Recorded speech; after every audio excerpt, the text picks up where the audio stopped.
अस्सलाम वालेकुम स्टूडेंट्स, कैसे हैं आप सब। आज का ये लेक्चर में 21 है हमारा।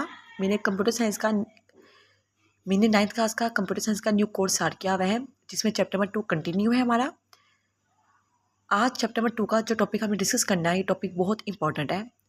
ये टॉपिक आपने ये लेक्चर आपने एंड तक सुनना है। आज हम डिस्कस करेंगे data representation in computing system. ठीक है, कि कंप्यूटिंग सिस्टम में हम डाटा को कैसे रिप्रेजेंट करते हैं। कंप्यूटिंग सिस्टम आपको याद होगा, हमने फर्स्ट चैप्टर में डिस्कस किया हुआ है कि कंप्यूटिंग सिस्टम क्या होता है। अगर आपने वो वीडियो नहीं देखी तो आप वो वीडियो देख ले, उसमें आपको आइडिया हो जाएगा और आपको समझ आ जाएगा कि कंप्यूटिंग सिस्टम क्या होता है। इस लेक्चर में हम डिस्कस करेंगे कि हम डाटा को कंप्यूटिंग सिस्टम में कैसे रिप्रेजेंट करते हैं। जैसा कि आपको पता है, हमारे कंप्यूटर में हमारा जो कंप्यूटर है वो बहुत ज़्यादा इन्फॉर्मेशन के साथ काम करता है, ठीक है, खासकर नंबर्स के साथ। तो जब हमने अपने कंप्यूटर में नंबर्स को स्टोर करना होता है ना, तो हम एक खास फॉर्मेट के साथ अब कंप्यूटर में नंबर्स को स्टोर करते हैं, ठीक है, जिसे हम कहते हैं बाइनरी। जिस फॉर्मेट को हम बाइनरी फॉर्मेट कहते हैं, ठीक है। तो यहाँ पे डाटा रिप्रेजेंटेशन कंप्यूटिंग सिस्टम का मतलब यही है कि कंप्यूटिंग सिस्टम यानी कि कंप्यूटर के अंदर डाटा को कैसे रिप्रेजेंट करते हैं। और जिस डाटा की हमें यहाँ बात करनी है वो बेसिकली नंबर्स है, कि हम नंबर्स को कैसे अपने कंप्यूटर में अपने कंप्यूटर की मेमोरी में रिप्रेजेंट करते हैं, ठीक है। फर्स्ट आपका पॉइंट है binary encoding of integers and real numbers.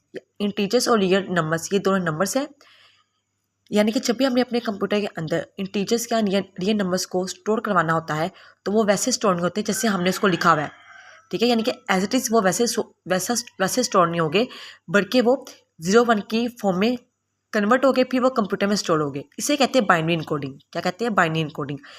कि हमने अपने नंबर्स को 0-1 की फॉर्म में कन्वर्ट किया, फिर उसे कंप्यूटर में वो स्टोर हुए हैं, मीन्स के कंप्यूटर की मेमोरी में वो स्टोर हुए हैं, ठीक है। जब आपका एक नंबर 8 बिट्स का होता है, तो वो मेमोरी में जाके 1 बाइट की जगह लेता है। 8 बिट्स मीन्स कि 0-1 की यहाँ बात हो रही है कि 0-1। जब आपका कोई भी नंबर 8 बिट्स का होगा, वो मेमोरी में जाके 1 बाइट की जगह लेगा। जब आपका कोई नंबर 16 बिट्स का होगा, तो वो मेमोरी में जाके 2 बाइट्स की जगह लेगा। और जब आपका कोई नंबर 32 बिट्स का होगा, तो वो मेमोरी में जाके 4 बाइट्स की जगह लेगा, ठीक है। अब हमें डिस्कस करना है होल नंबर्स क्या होते हैं। होल नंबर्स आपको पता है, होल नंबर्स 0 से स्टार्ट होते हैं और एन तक कंटिन्यू रहते हैं, ठीक है। होल नंबर्स में नेगेटिव वैल्यूज नहीं आती, मीन्स कि ये 0 से स्टार्ट हुए हैं, 1 2 3 और एन तक ये कंटिन्यू नंबर्स होते हैं। अगर हमने होल नंबर्स को मेमोरी में स्टोर करवाना है, ठीक है, तो वही सेम बात, अगर आपका नंबर 8 बिट्स का तो 1 बाइट जाके मेमोरी जगह लेगा, 16 बिट्स का तो 2 बाइट जगह लेगा मेमोरी में। लेकिन यहाँ पे अगर हमने ये देखना है कि हम मैक्सिमम कितने कहाँ तक हमारे नंबर्स हमारे कंप्यूटर की मेमोरी में स्टोर हो सकते हैं। अगर हम 8 बिट्स की बात करें, आपके पास एक फॉर्मूला है 2 की पावर n-1। एन में आपने नंबर ऑफ बिट्स लिखनी है। मीन्स कि अगर हम 1 बाइट की जगह 1 बाइट की बात करें कि 1 बाइट जो है हमारे पास कंप्यूटर की मेमोरी में 1 बाइट में कहाँ तक नंबर्स आके स्टोर हो सकते हैं।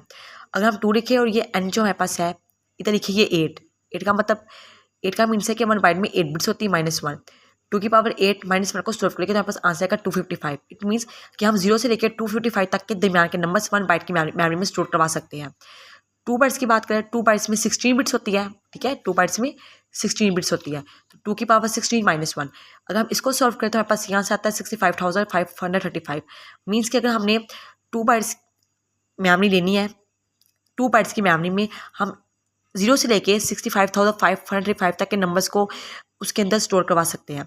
सेम अगर 4 बाइट्स की बात करें, अगर हमारी मेमोरी 4 बाइट्स कंज्यूम अगर करें, तो 2 की पावर 32 -1 अगर हम सॉल्व करें, 32 बिट्स है कि 4 बाइट्स में 32 बिट्स होती है, तो इसको सॉल्व करें तो हमारे पास तकरीबन ये इतनी बड़ी अमाउंट हमारे पास आ गई है, जो 4.2 अरब के अप्रोक्सीमेटली बन रही है, ठीक है, कि हमारा कंप्यूटर इनके दिमाग के नंबर्स को इजीली 4 बाइट्स की मेमोरी में स्टोर कर सकता है। अब आते हैं इंटीजर्स।